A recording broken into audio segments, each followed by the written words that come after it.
This is SaaS Therapy.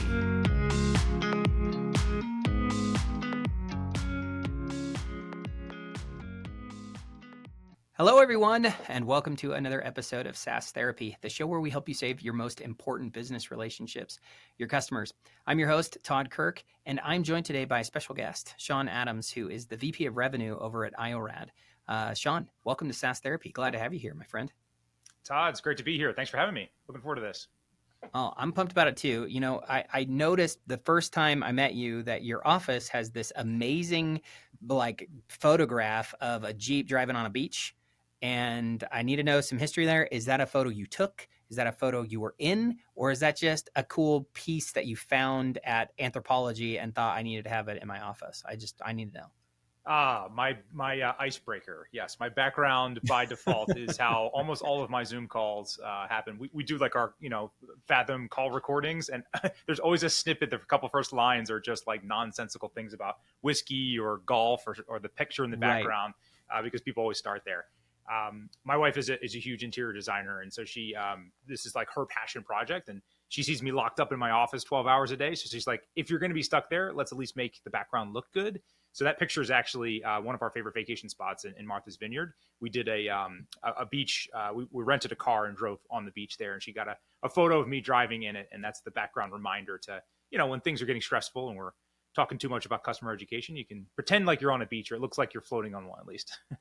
I love it. It's great. It's a beautiful photograph. And honestly, since you are on the revenue side of things, maybe a good lesson learned for people right out of the gate. You need to have some cool stuff in the background if you're going to be on calls with customers so that you come across as a human and not an automaton. So maybe there's something to that, even if it was accidental or, done by your spouse, but still. Yeah, we've cool. Been in like 3 different offices over the pandemic time, this past 5 years or so. And we've like slowly added more to the background because it really is a difference maker. I mean, we've had some very difficult conversations with like a bank or like a large, very rigid organization. And by the end of the call, people are kind of like sitting back in their chair and they're like, okay, now that we've got that out of the way, tell me about this whiskey in your background or something there. So at the end of the day, it's like, it's those small little, idiosyncrasies that we typically do in person when we're talking to people, and you can't when you're virtual. So the background is like the closest thing we've got.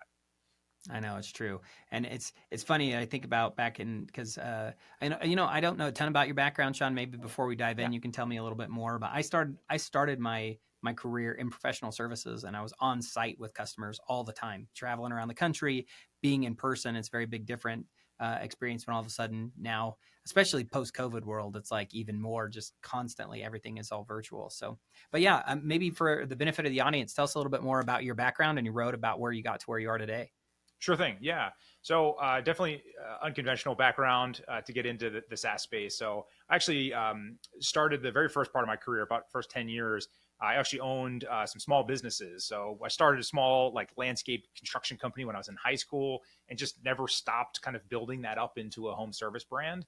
And so that kind of was my first toe in the water in terms of entrepreneurship and business in general, and learned like 1,000 ways not to operate a business. And I was young and made every mistake humanly possible. But in that process, technology was a huge part of my upbringing.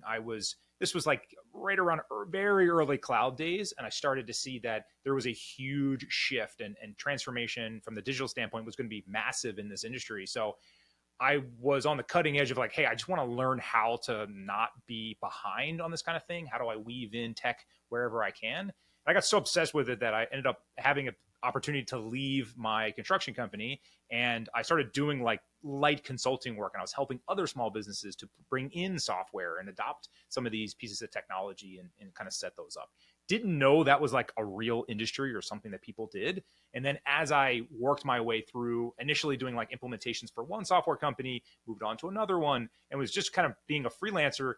Ultimately, one of those companies kind of took me under, was like, hey, you're not great as a solutions guy, but you're pretty good at this like kind of revenue thing and telling the story. And let's get you some resources to help you maybe deliver.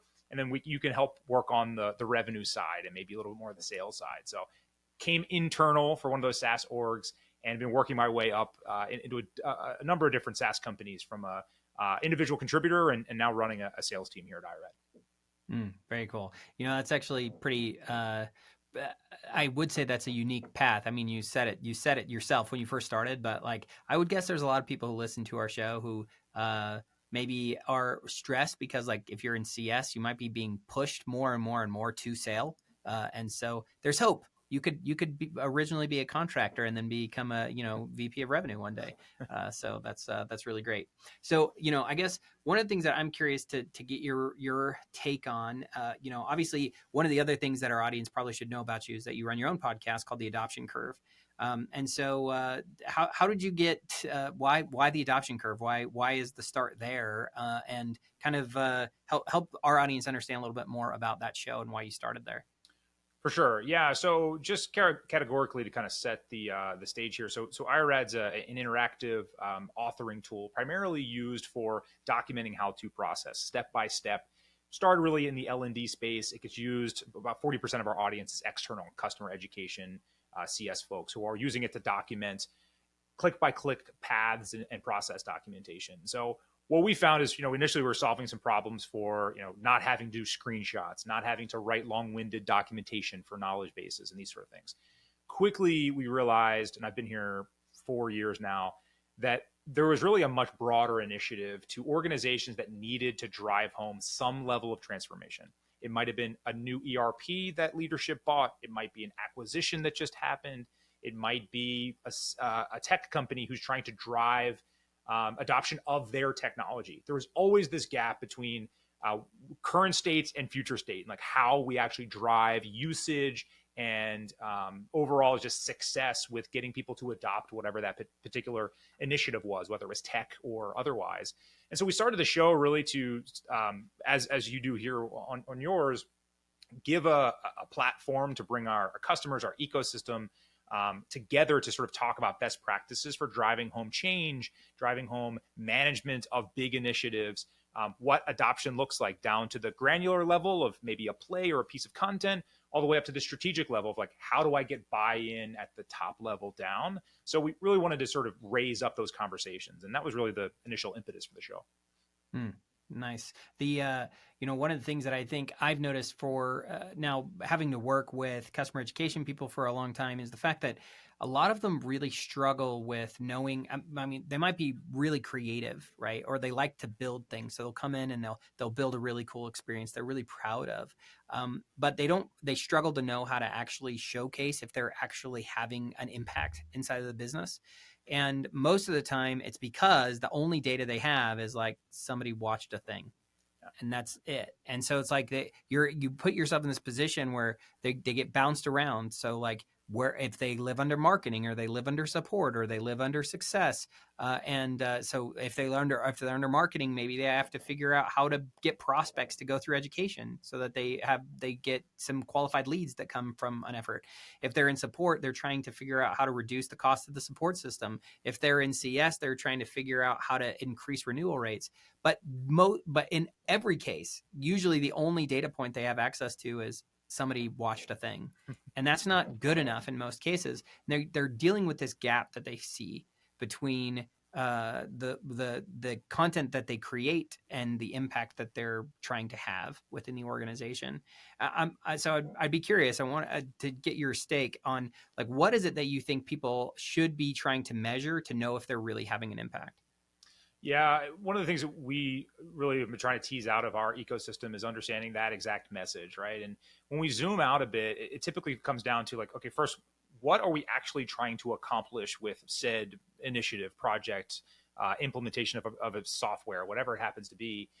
And what is the objective that we're trying to really accomplish there? And then if we break that down, what are the behaviors or the outcomes that we're trying to actually measure up to?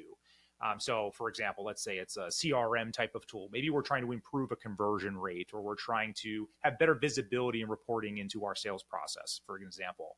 We don't want to just measure like, did somebody watch the video on the CRM deal flow or something that was some video we made on the module inside of our academy or wherever they're putting that content. We're going to be looking at more of like the outcome side of that. So what does that look like for your end audience, your end users, the folks that are going to be the stakeholders that are being held responsible for this?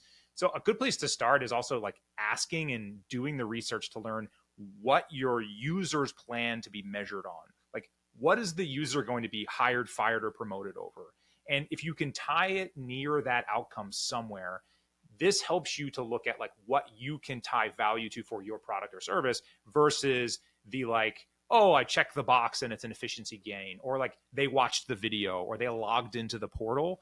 Those are the things that are just the checkbox things that are more of like a compliance piece versus something that's more strategic and going like, you were seeing a huge push for this in the AI world, right? Look at the pricing models going on right now. You're no longer seeing the traditional SaaS model. You're seeing things around tokens and credits because they're going like, we'll just execute this particular outcome for you, and then you'll pay based on that outcome. It's a shift in how people are thinking about what they value, where they're putting their budgets. And so I really think it's about thinking about the outcome and not just the metric that is more of like that checkbox. Yeah. So I very much agree with that. I am curious. I want to get your take on this, and if this feels out of left field, let me know. One of the things that I struggle with the outcome conversation is you're right. Like, I mean, I'm a big fan of the literature that's gone around for years on this topic.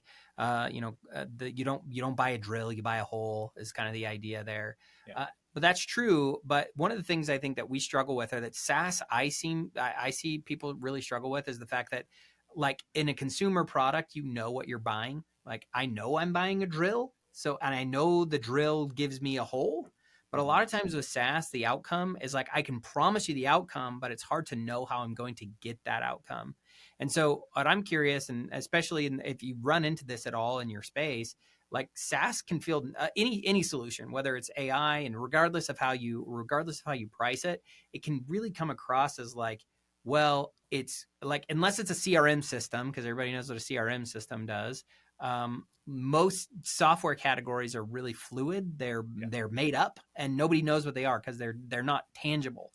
And so, like, what do you do in your position to help a customer understand and actually tie, like, not only do we deliver this awesome outcome because everybody wants that outcome, but like, you got to believe that you're actually going to give them a drill and not just like a hammer, and it's hard to know if they're buying a hammer or a drill. And so how do you overcome that? I'm just curious to get your take on it. Does that all make sense, or was that just incoherent rambling? No, it makes perfect sense because, like, we talk about this all the time. It's like, yeah, obviously in the B2C world, it's super obvious that you buy this very simple thing and you get said delivered outcome, right? But in B2B, not only is it complex, but it's just so varied organization to organization. Even if it's vertically specific, you still have unbelievable amounts of variation in between those things and size and market segment and all these different things going on. So, like, it's just easy thing to say on a podcast, a lot harder to see in execution, right? So one of the things that we talk about is like what we think is one of those fundamental breakdowns in SaaS is that the value from the sales side and what's been passed down for the past 25 years in terms of this whole SaaS model is that the value comes in the purchase. I buy the tech and I achieve value. And because obviously we know that's not the case, the real measurement is in the adoption of said investment that was made. That is where all the value comes in. And so the disconnect that we see very often is that teams are focused on their technology and how they're using language like you could instead of here's how. That's like one of the main talk tracks we talk about, right? Oh, well, with our tool, you could adjust this setting and you could, like, we're building some stuff with Zapier. You want to talk about like a never ending hole of variability? Like, there's literally probably a billion different types of ways you could set things up. And the initial thoughts is like, oh, you could do all this cool stuff. But the templates, the examples, the use cases, the webinar, the peer group, the communities where they're showing, like, literally take this template of how Todd did it and just copy paste it into your org.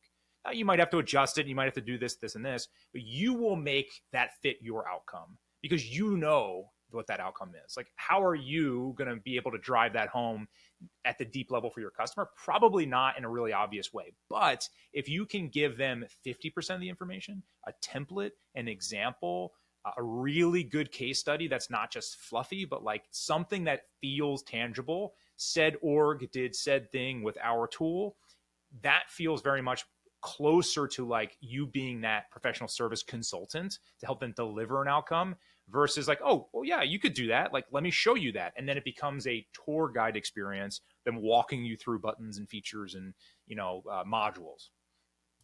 Yeah, I think the lesson I like the idea of focusing on here's how versus you could. That one of the things that I used to always present back in my professional services days was this idea of painting the pain and helping the customer really understand the pain point that they're having, and then letting them discover what the solution would be. The challenge is it's not always super easy to do, right? Like, especially in a sales motion, you're trying to help the customer really.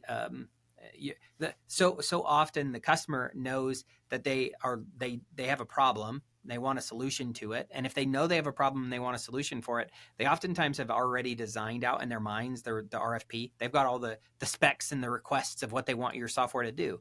But what if like your solution's way better than what they've already presented, and then you have to figure out how to then reposition in their mindset? Because like now you're in this scenario where they're like, well, I want to buy a drill, but you're actually not saying, you're, instead of saying, well, I have a better drill, you might be saying, well, you don't want a drill, you want this like totally different thing that also delivers a hole, but delivers a hole way better than a drill, like a jackhammer, because you need a bigger hole. Like, so then you're trying to convince them that like the fact that the features you have are different than the features that everybody else has. I'm curious how you navigate that. And do you run into that where like a customer comes in with a really strong idea of this is what I need, this is the solution, this is the outcome I want. And you're like, well, I'm going to deliver the outcome, but I'm actually going to get you there a very different way than you maybe thought you were going to get there initially. Totally. This is another huge challenge in the SaaS space. Like in other markets, services specifically, it's very obvious and easy to say no to things. Like we do this scope of work. We are accounting, we are consulting, we are XYZ. If you ask me to also do your taxes, I can't help you. Or if you ask me to do whatever, it's just not something I'm going to be able to provide, right? There's a sort of an assumed level of speciality to those sort of services that you're getting. In the SaaS world, when it's a product where you're buying like ether, it's just this floating thing that's this data in the cloud, you find where orgs are just trying to make square peg round hole constantly. So one of the things that we do hear very often is my vendors don't have a point of view. They're not coming to me saying, all right, Todd, you mentioned that this is what's going on in your org. Sounds like you're thinking about it in this way. Here is our flag in the ground of how we think about this. We have a perspective on what we think X in this space should be. So for us in the L&D or customer ed space, we believe learning should be in small, bite-sized, interactive spaces that are self-serve by nature, and they should be path of least resistance to get from end to end. That is our hypothesis and our sort of point of view in what learning looks like. Sometimes people come in and they're like, yeah, but I really want like a 45-minute video, and I really want this beautified thing to happen. Like we just can't help you with that, right? So like what we try to go is have a very strong opinion of what we think success is. And actually, I find that most vendors don't have that. They're doing the you could, or this hacky workaround could do it like this, and we'll get to you what you need. That's when you're stuck in those feature conversations versus this broader piece of like, we find that our best fit customers do it like this. Here's the template of what that looks like, or the examples of those things. We can help you, and we know we'll find success because we have a track record with those. And if you agree with that, then we're going to be a great fit. But, you might have to say no, right? That might be something that like, we can't help you with that RFP because of that. And like, there's so much business to go around, but it's scary in the current markets out there. So people are like, yeah, but I can configure it and we can, and those are where things I find fall off the track. And you get buyers who come to you going, no, I don't want to talk to you. I want you to just read this spreadsheet and tell me if you have these features. And that's just like not really a strategic partnership that you're getting into, right? You're just basically like lowest bidder. Yeah, definitely. Well, and it's a challenging thing because you're always trying to figure out, and of course you're gonna, depending on who you sell to, maybe your ICP is really somebody who just, that's the way they buy. They have to have that. That is what the expectation is. Yeah. And but your point's a really good one in the sense that I think it's really crucial to just highlight the fact that you need a strong opinion. I think too many too many SaaS companies especially in the early days, they have a lack of identity. They don't know what they believe. They don't know what they want. They just kind of are like, I built a tool, I'm going to try to sell it, and whoever will buy it, well, I want to have them buy it. And then you can end up with this Frankenstein monster where you have no idea who your actual customer is, and you built something that doesn't really help anybody, because it only partially helps 5 different audiences when you could just focus on the one. So I think that's a critical idea. But I think the other piece of this is, so let's say that you've successfully sold them on the idea of actually buying. Well, most SaaS companies just focus on implementation and get moving there and say, hey, let's get implemented. And then they call it good once they've gotten implemented. So I guess for you, when you think about kind of the steps of success, where do you think where do you find it most important for us to focus our time after the sale to? And I guess as VP of Rev, do you stay involved post sale with a customer? But because some do, some don't. I'm just curious what your process is. Yeah, we're a very small org over here, so we're a startup. So I'm kind of like interim CRO function, right? So I sit over all revenue teams, including our post sales. So we have a very small post sales team, and then a partner motion and a direct sales motion. So you get to see the gamut of the customer experience, and that's been it's been a new role in the past about year and a half here. So we're kind of building out some of these functions, and we are PLG primarily. So this post sales function has always been a very interesting one to wrap your arms around, because there's a inherent land and expand, but there's also this value creation when they do have sales led. So even if it's a small purchase price up front, there needs to be value created and enough to do the land and expand. So it's almost like you're selling throughout that entire customer journey, right? And that's truly how we try to think about that. I think ultimately where we're trying to come from is everything be a weaved thread through this experience.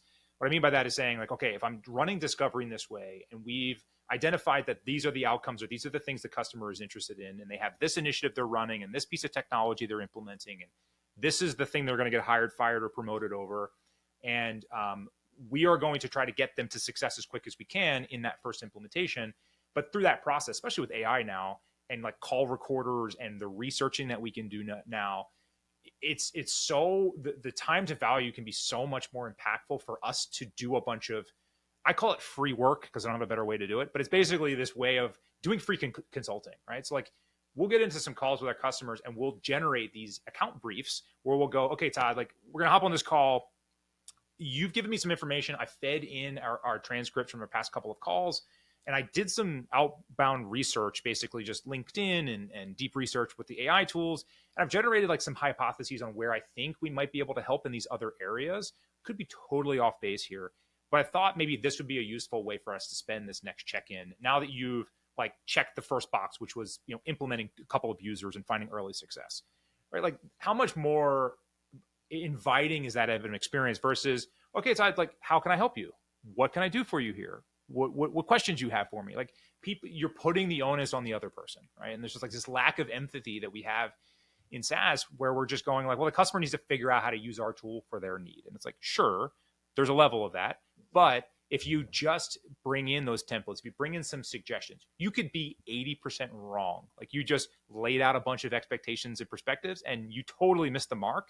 You still will get customers falling all over themselves to thank you for putting in a little bit of work, right? Like, you tried, how could you possibly know what's going on internally in my org, right? But you did make the reach. And that alone is really powerful for building an early champion and early wins for that value, where the customer goes, okay, well, at least let me give you the insight of what you missed here. And they're actually filling in that doc with you versus this blank slate where they're like, yeah, I don't know, man. We just, we need help bringing this on board. Can you run another training session for me?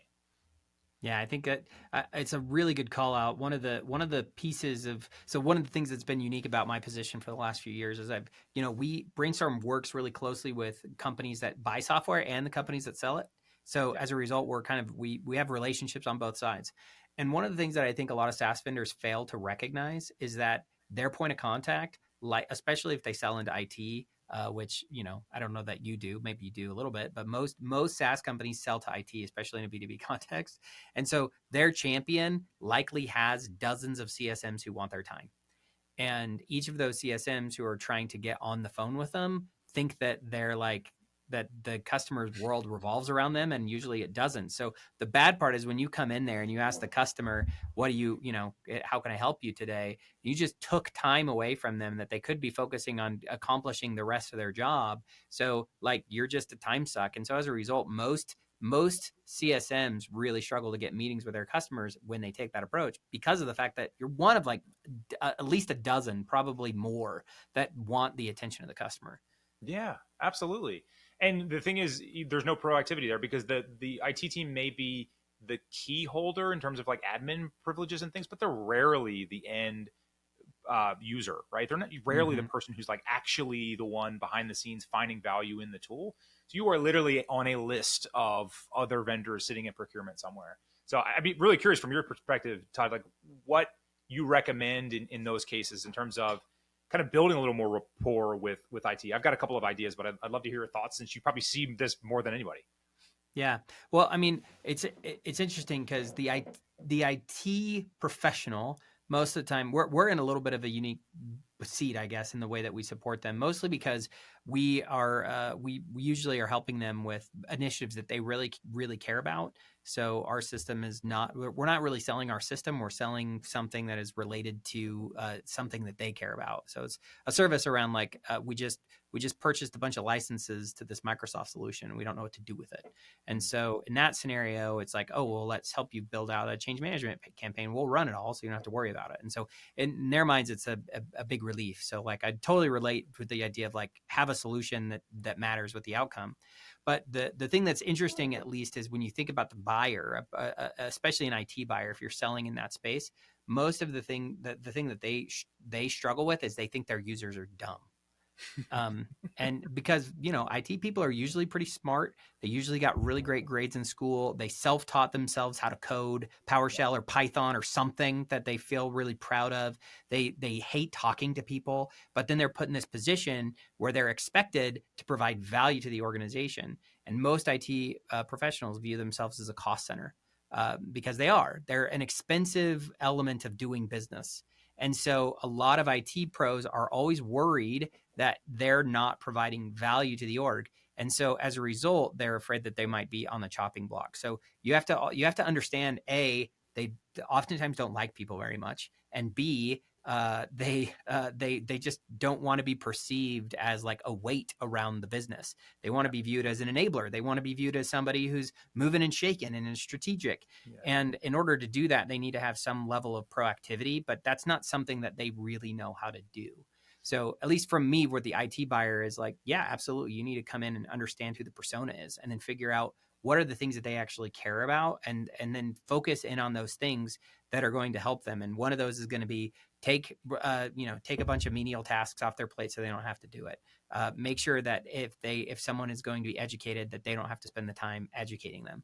If they don't have to interface with a direct end user who's going to make them feel like lesser than their status, then don't make them do it, right? So at least that's my perspective, and that's selling to an IT persona, which is very different than if you're selling to like a marketing persona who's like just like really excited and loves technology and wants to be innovative and wants to look cool, and it's all about personal brand, and they're going to react very differently. So I think understanding your buyer and their persona matters a lot. Yeah. Could not agree more. I mean, totally on the IT and expanding out. I think you'll find this funny. We have some battle cards internally with our sales team and some of our reseller reps as well, specifically for the IT persona on, painting with a broad brush here. But to your point, typically an intelligent self-starter who's technology forward, maybe a little more introverted by nature. And we've had a couple of our sellers early days who were like, got off a call, like, sweating because this IT person just rolled them through the ringer of a bunch of questions. And again, bringing that empathy lens in there and going like, they are considered the technical component of their organization. People come to them and expect them to have an answer for things. So knowing that's someone who actually values knowing how things work. So when you get on a call, they're going to ask you a bunch of like really detailed kind of like tough questions, right? Because they really want to make sure they're validating that they understand it. And they're going to kind of make you feel stupid because they want to know that they know more than you do, right? Or they want to put you in a box because if they've got dozens or hundreds of tools in the tech stack, they got to slot you somewhere. And that's how they're going to compartmentalize that, right? So to your point, I think that's a great call out in terms of the how do you make things easier for them. One of the things we think about is like, okay, we're going to give you these tutorials. Just tell us where your like support hub is. Like, how do your internal employees and coworkers ping you? Like, what does that look like? Okay, we're going to put the tutorials and the knowledge base and the documentation like right there, right? So they go there first, and we can decrease your tickets in some way where you feel like you just have a good self-source resource for them. You're not buying or you're not saying yes to another liability on your tech stack. Yeah, I mean, it goes back to this point initially that we talked about, which is if the customer is buying an outcome, one of the challenges that you run into is there's an organizational outcome that you're trying to achieve, but there's also an individual outcome. And so like an IT person likely, I mean, some of them will they want to know that the company they're working for is healthy, but the idea of like the generic, this is going to increase your revenue by 30% or what, like they just don't care about that. And even an efficiency play may not land very well for them because they believe that they're smart enough to not waste their time on stupid activities. So if they think it's a waste of time, they're not going to do it anyway. So like you trying to spend all this time convincing them that's going to make them more efficient when they're like, well, I already know how to be efficient. It may not be the best use of time. So there's these organizational things that we sometimes focus on, but then understanding why it's going to matter to them and getting into the specific things that are going to make their life better is important. So I love your call out of like, hey, let's get in the stream. Where are the places where you're mad? Where are the places where you're annoyed? And let's figure out how to ease that for you. So I think it's a really good point and a good call out. The other piece of this that I think is really interesting is that they oftentimes know that they have to figure out how to help the end user, and they know that it's their responsibility, but they don't necessarily want to do it. So like if your buyer is the person who's like let's just change to a different scenario entirely, right? So as an example, one of the SaaS companies that I worked with a few years ago, they sold primarily into legal, right? Because their buyer was the chief internal legal counsel, and they would handle contracts and signatures and all that kind of stuff. So who's the buyer in that case? Well, the primary user is going to be the legal team who's responsible for it. But there's a whole bunch of users who are not the buyer of the solution who have to go out and then also use that solution. So, a seller or a CSM has to go out and deal with a contract for the customer, and they have to know how how the sausage gets made with the contract. So even though they're not the buyer, they have to use it. Does the legal contact want to go out and then train all of those sales and CSMs? Heck no, they don't. Like that's just not where they want to spend their time. And so there's this other challenge of like, no matter who your buyer is, they oftentimes have, if you have your champion or your admin or whoever, they have this responsibility to then educate the rest of the org. And they don't necessarily feel equipped to do that in a way that's not going to just take over their life because they don't want to spend 8 hours a week on the phone training people. Totally. Yeah. We're a big fan of jobs to be done, really understanding your end persona, not just in the like, here's what they are and what they get measured on, but moreover, like what are those day-to-day tasks that are there? Again, this is where coming with a perspective and a point of view is really powerful, because again, you could be slightly off for their particular business or their segment or whatever it is, but if you go in and go, hey, we work with a couple other legal firms, and here's what we found to be the couple of initial pain points. When we're implementing, these are the people we typically see that are involved. They have these kind of questions. I'm just going to make a recommendation here. If you're open to it, why don't we set up a quick call in the sales process with this group? I'll run a quick overview just to put their mind at ease.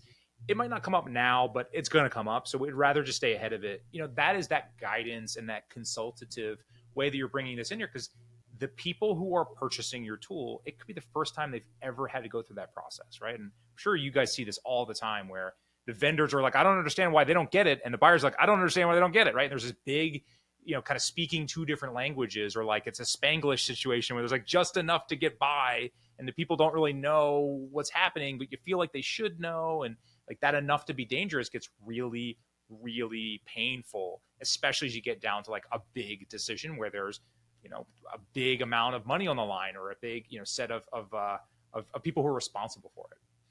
Yeah, definitely. It's for sure not the easiest thing to overcome. And so, of course, as well, you're thinking about this from the perspective of the customer. I think this is a thing that is obvious, but we never really say it, but nobody buys a solution not expecting to get some value out of it, right? Like if you spent the time to buy it, you expected to get value out of it. Then, but if that's the case, then why do people churn constantly?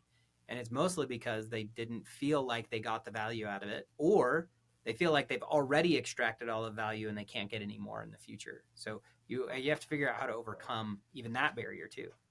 Yeah, and I think it's also that like the delta between where they are and where expected value is further and harder than they thought it was going to be when they purchased, right? So it's like Mm-hmm. it's not so much that they think like, oh, that tool sucks. It's not. I mean, I'm sure there's plenty of that, right? There's plenty That of the does happen. UI. Some SaaS tools legitimately just suck. Yeah, Well, it's yeah. okay. There's definitely plenty of that going on around for sure. But I think it's moreover that there's this friction where you get in and you go, okay, well, again, I thought the value was going to be in me swiping the credit card, throwing the PO in. And now I'm realizing I've got this mountain to climb with implementation and setup and data migration and insert the blank set of processes that have to happen for success. And they're going like, I don't know if I can carve the time out that I thought I was going to make this feel successful, because the demo looked fantastic and I got the concept and I see what the end result could be, but that delta is where everything falls apart. So this is again where it is about those templates and those anticipations and proactivity, as us as a vendor are saying, like, we know that you're going to get tripped up. There's going to be a point where you've already paid and you're sitting there and you've got this 90-day period to like start executing. There's things we need you to do. What is the amount of things you could take off of their plate? What can you automate? What can you give them a template for? What can you give them the 20% that they can then go and fill in the 80%, right? Where it's not a blank slate. That's a huge piece. They're staring at a cursor going, my God, I have to be the one to figure all this out, to learn a whole new skill and a new taxonomy for a new tool. Those are the things that really, really drive home just fatigue for the knowledge worker. They're not being paid to implement your tool, right? They're being paid for their job, and then they're hoping that your tool helps them execute that. Yeah, definitely. So good, man. We've the thing that I think is so fascinating in this conversation is just thinking about it's an important reminder, I think, for anybody who deals with any sort of customer facing relationship, is just to really try to care and understand about the pain that we put on them, right? Because like, this is going to maybe sound like a silly analogy, but like I I know I need to clean the dishes when I'm at home, but does that mean I want to clean the dishes? No. And would I get lots of value about having a clean kitchen? Heck yeah, I would. But nobody likes to do the dishes. Well, maybe some weirdos like to do the dishes, but I don't. So like the point is, a lot of time the SaaS tool, you might know that it's there, that it can deliver some sort of an outcome. But if it feels like you're now putting work on their shoulders, it makes it way more difficult. So being willing to say, hey, we'll do the dishes for you. That's a very big difference than just do the dishes. And once you do the dishes, you'll be able to cook the most amazing deal or the most amazing dinner in the world. Right. Yes. Yes. So and the other thing to recognize is like, we all do this. You have something, and Todd, I'm sure you're this way, that is so inherent and easy and obvious for you that you do every day that people are like, man, I wish I could do that. It could be working out. It could be it doesn't matter what it is. It could be a hobby. It could be something at work. It comes very natural to you. And then when someone else looks at you and they're like, oh man, I wish I could do that. And you go, all you need to do is X. And there's something that they do that you're like, God, if I could just get out of my own way and do that thing, like clean the dishes or stay proactive on this thing, or, run every day, whatever the thing is, you don't do it. And you know that the reason you're not doing it is the friction to execute that thing. But when it's your software, or it's your job to help people find success with the software, you're like, it's so obvious. Why would you go and do this? And it's like, look at your own technology. Like, check your CRM. Are you using 100% of that tool? Check your other tools. Is there optimizations you could make on those other things? This is exactly what your customers are experiencing. But we tend to go like full amnesia when it's our own product. We're like, yeah, but it's so great. All you got to do is, and you can do this, instead of, here's how I did this thing for you. Go ahead and execute which piece you'd like to do or what makes sense for you. yeah, so good. Okay, so we've talked a lot about understanding the customer, understanding and getting in their head, being someone who is, taking work off their plate rather than adding work to their plate. And so I guess the next step is, what are some of the things that we can do to, like, practical advice? Do you have any practical advice of things we can do to actually make this easier for people? Yeah, I mean, practically, I like to think about the user journey piece, right? So if we're doing interviews with our customers, whatever that looks like for your size org, truly understanding exactly what the set of flows are, exactly what the sets of use cases are, and then truly trying to think about this. Like, imagine that your customer said, okay, we love your thing, but we're going to be out of the country for the next 6 months. If I had $1 million I'm going to pay you to implement this, what would you do? What would you extract from my brain and do for me to execute and find success with this tool?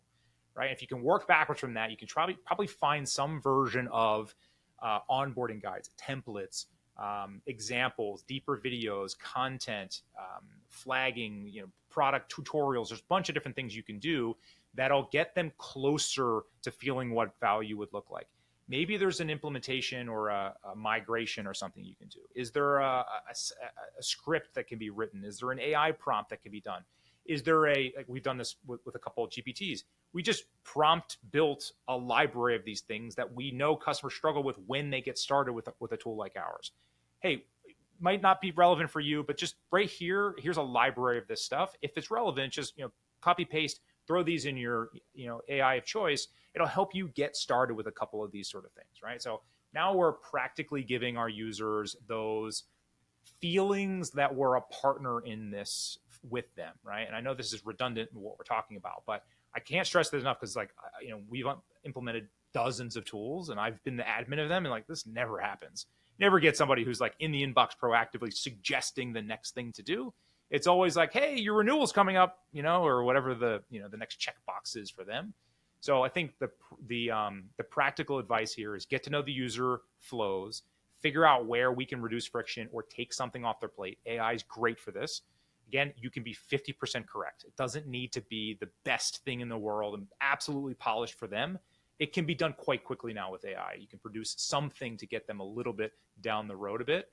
And then just eliciting that feedback from the initial conversation, right? There was something promised during the sales cycle. There was an initiative. There was an impetus. There was a reason they bought your thing. Could have been acquisition, could be a number of different things. How do you help keep those timelines and keep those expectations with this purchase? That's what they're thinking about. They're thinking about, I got to launch this thing on September 1st. I've got 60 days to do it, right? And if you're bought in and you're helping them on those timelines, not just the standard timelines you typically do, but what is very unique to them. So you're giving them something tactical. You're pulling what you heard in that conversation from the sales side as deep down the CS side, the support side, the implementation side as possible. So there's cohesion there, right? Literally with AI, again, hear the notes from the call recording and put that into the follow-ups, the check-ins, the training calls that you do. Your customers will love just knowing that you pulled a little snippet off of a conversation from before, right? That they're not having to repeat themselves time and time again. So a couple of practical things just to start to really improve that experience and make them feel like you're bought in. Yeah, love it.